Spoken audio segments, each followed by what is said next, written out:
কিছুদিন ধরে রাত্রেবেলায় একই রকমের রুটি তরকারি খেতে আর ভালো লাগছিল না। সেই জন্য সকালবেলায় ভাতের মধ্যে একটু আলু আর একটু কুমড়ো সেদ্ধ দিয়ে রেখেছিলাম নতুন কিছু একটা বানাবো বলে।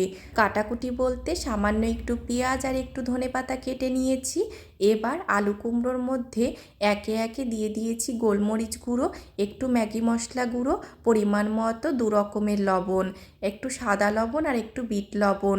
তোমরা যদি এখানে ঝাল পছন্দ করো তাহলে কিন্তু অবশ্যই কাঁচা লঙ্কা কেটে দিতে পারো।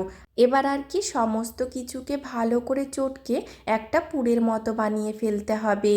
আটাটা আমি অবশ্য আগেই মেখে রেখেছিলাম। আটার মধ্যে আলু কুমড়োর পুরটা দিয়ে যতটা গোল করা যায় সেইভাবে বেলে নিয়েছি। খুব একটা পাতলা করার প্রয়োজন নেই।